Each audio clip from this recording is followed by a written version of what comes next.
Hey everybody, got a special treat for you today. Today I'm going to be sharing with you what I call a tool, or what some people call a Jedi mind trick, Jedi information. It's just something that's going to help you understand what has been making you so upset your whole entire life, with your parents, with your family, sometimes with your teachers, and sometimes with your coaches.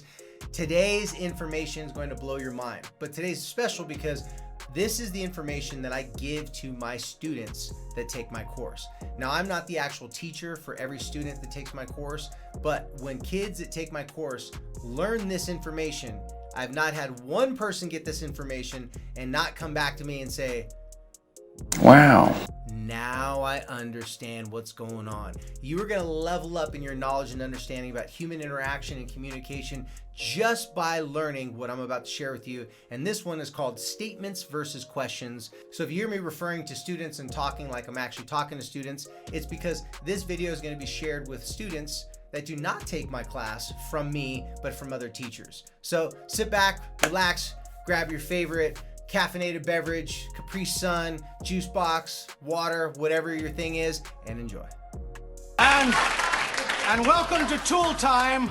When I share this information I'm about to share with you right now, it's as if you're gonna have a whole new world.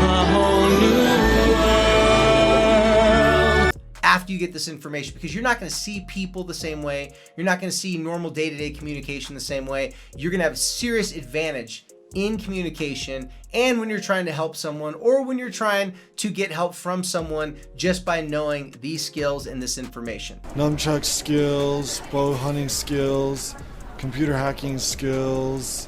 This one is called statements versus questions. It is the most fundamental, basic tool that I like to teach people, because once you know this, everything else is going to make a whole lot more sense. I want to start off by first telling you a story. Story time. I want you to imagine for a second, and maybe you don't have to imagine this. Maybe you are an older sibling and have some younger siblings. But if you do not have a younger sibling, just imagine this scenario for a moment. Let's say you're hanging out with your friends. You're in the house trying to have some, hangout time. Maybe you guys are, playing Among Us or some game or something like that. And then you got this little sibling that keeps on coming in your room or in your space and keeps on bugging you. You know, the little sibling's like, la, la, acting all crazy, goofing around, trying to get the attention from you and your friends, but all it's doing is making you upset and mad. You tell your parents, you yell at your sibling, and after a while you start to realize none of that works. So you go and you try something different. You get up, you pretend like you're gonna walk to the bathroom. Now, mind you, your parents, let's imagine that they're sitting in the living room. They're watching all this happen, and they know that you're upset at your sibling. They've heard you complain, and they've said like, "Oh, knock it off," and they tell your sibling to stop it, but nothing really gets done. So you get up, you walk to the bathroom, and as you're walking to the bathroom, you walk right by your sibling and you push them down. You knock them over. Perhaps they get a little hurt. Maybe they bump their knee or something. They start crying, they start yelling, "Mom, Dad." And then the first thing that comes out of your parents' mouth is this: "Why did you just push little Johnny?" Hi, I'm Johnny Knoxville. Or little Susie, whatever your sibling's name is. For some reason, your parents ask you a question that is the most obvious question in the world. They've seen this happen tons of times before. They know that little Johnny, little Susie is annoying you. They know at a certain point, you're gonna have enough of this. I've had enough of you pushing me around. And you're gonna push them, you're gonna punk them, you're gonna do some sort of mean older sibling, like moderately bullying situation to them. And then they're gonna complain to mom and dad, and then you're gonna get in trouble. But for some reason, parents always ask the same question: why did you push them? What's wrong? Why'd you do this? I'm gonna explain to you why that question has changed the way that we behave, specifically the way that kids start to behave as they become preteens and teenagers and eventually into adults. So as you can imagine, if your parents are asking you a question for something that they already know why it happened, there's got to be some sort of good reason for them asking you a question or framing this as a question. You may have heard it put like this before. Let's say it's not a scenario with you getting in trouble with your siblings. Let's say you didn't take out the trash. You didn't clean your room. You left dishes around the living room without picking up after yourself. Every time you make a mistake, or maybe not every time, but the majority of the time you do something that your parents don't want you to do, or your parents are upset with you, they'll say things like, "Why didn't you take out the trash? How many times do I have to tell you? What's wrong with you? Why do you always leave the plates and dishes out? Why can't you put down the toilet seat? Why can't you clean up after yourself? Why can't you pick up wet towels after you take a shower? If you think for a second, it always seems to come in the form of questions. But in my opinion, the reason for parents doing this was a good reason a long time ago. See, back in the old days, life was very difficult. It was easy to die, to get a disease, to get an illness, to get sick. People's life expectancy wasn't that long. So in the old days, if you were gonna do something as a kid that could possibly get you hurt, injured, or even killed, your parents, not having time to sit down and say, now little Johnny, Hi, I'm Johnny Knoxville. the reason why we don't want you to play over by the water hole that has alligators in it is because the alligators may just boop, come up and just grab you by the head and eat you alive. Say what? No. Back in the old days, if there was a watering hole and there was alligators in one watering hole and the other watering hole had the good fresh water that you could drink out of, your parents would tell you if you even came close to that watering hole, what are you doing? Get away from that. You're gonna be in big trouble. They would yell at you. When a parent yells at you, they're disciplining you.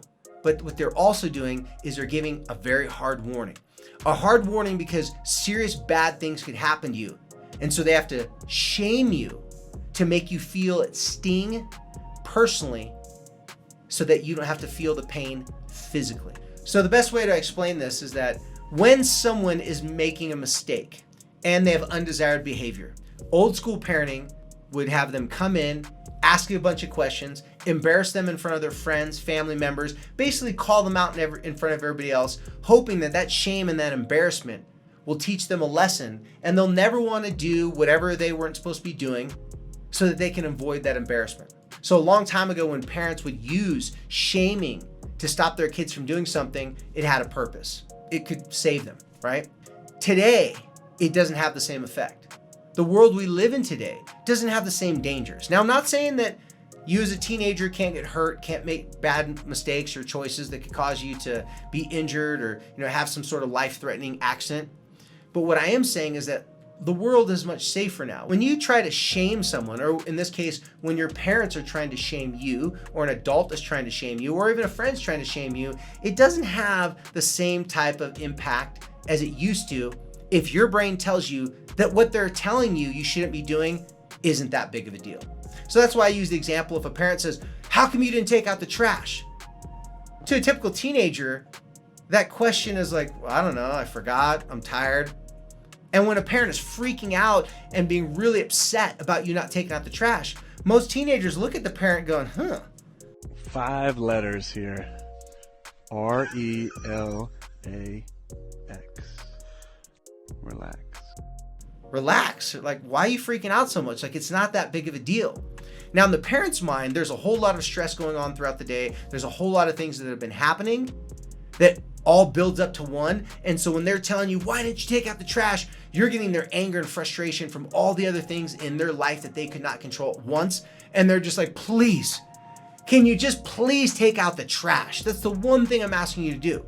So as a teenager, you're getting a lot of this from your parents. You're getting a lot of this from coaches, teachers, and from other people, and even from your peers. When you have a conversation and you quickly start off the conversation with asking a person a bunch of questions, doesn't matter who it is, the probability of that person getting defensive or being curious of like, why are you asking me all these questions? What's going on? What happened? Who told you something about me? They automatically get on the defensive, and the conversation really has a good chance of not going well because now you're dealing with someone who's defensive instead of someone who's feeling like you want to talk to them, or someone that's feeling that they have a right to share with you what happened at that particular moment.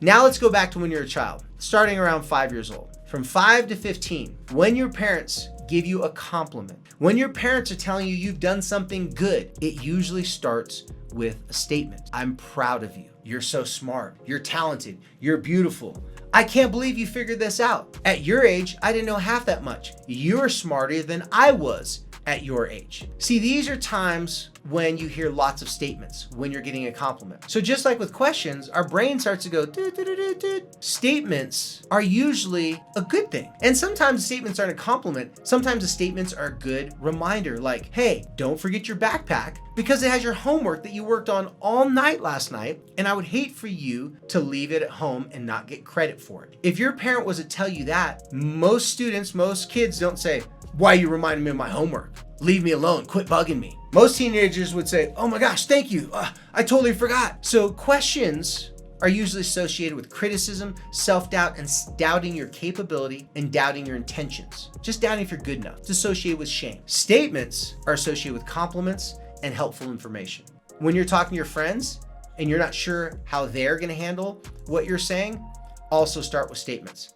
So let's say if you have to talk to your friend about something difficult, instead of telling your friend like, hey, can we talk because, I don't like what happened last night. Okay, I guess we can talk. Instead of saying that, you come to your friend and say, hey, I don't know what happened last night. I'm sure it was nothing personal, but I got my feelings a little hurt last night when we were hanging out. I really would like to talk to you about it because I don't want us to have bad blood or bad feelings because you're one of my best friends. That version of it is a better way to start off the conversation. I tell parents all the time, instead of when your kid comes home, and you as a teenager, as you're listening to this, I want you to think about which one would you prefer to hear from your parents when you come home. How was your day? What were you doing? Who'd you hang out with? What did you learn at school? What did you do during that period? Would you rather hear that, or would you rather hear this? Hey, I don't know how your day was.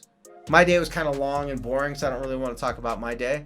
But if you had anything good or bad that you want to talk about in your day, I'll be in the kitchen. I'd love to hear about it. If not, that's cool too. Mic drop, walk away.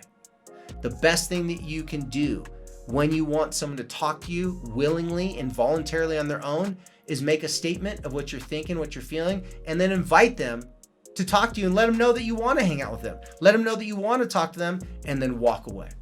When I've had parents do this, in fact, I challenge parents to do this all the time. A lot of parents will tell me, my teenager will never talk to me if I just make those statements and walk away. Wrong.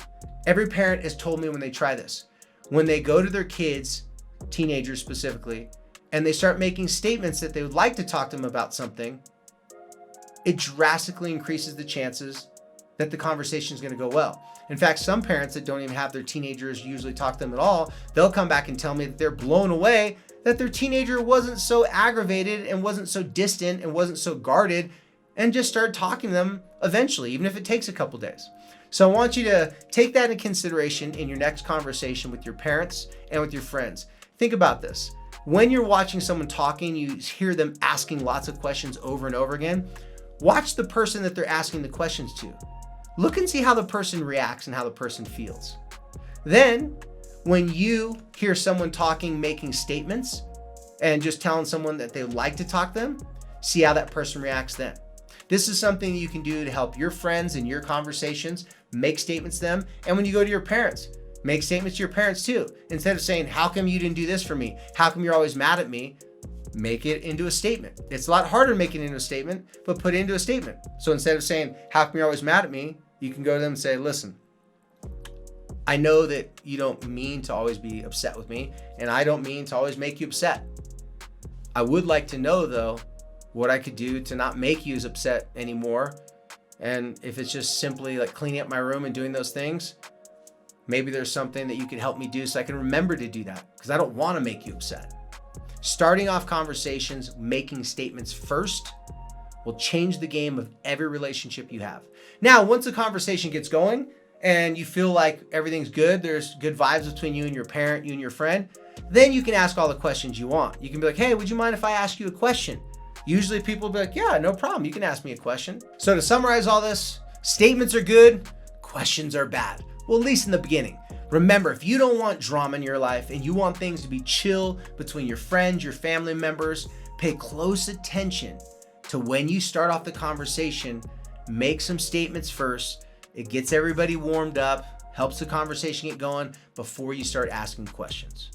Give it a shot. Again, I'm Mr. Cos. Thanks for taking the time to just take this class, answer the questions for your teachers, and to take this seriously, because I believe without a doubt, Just like all the other thousands of teenagers I've helped with this information, it can help you just as much as it helped them with all the relationships in their life. Because let's face it, the better relationships you have in your life, the better life is. Hey guys, thanks for checking out my video. And if you liked it and it gave you some interesting ideas about how to deal with the drama in your life, like, subscribe, share, you know what to do. And if you want to raise your hand to ask the teacher a question, simply put your question in the comment box. Thanks for watching, Mr. Cos.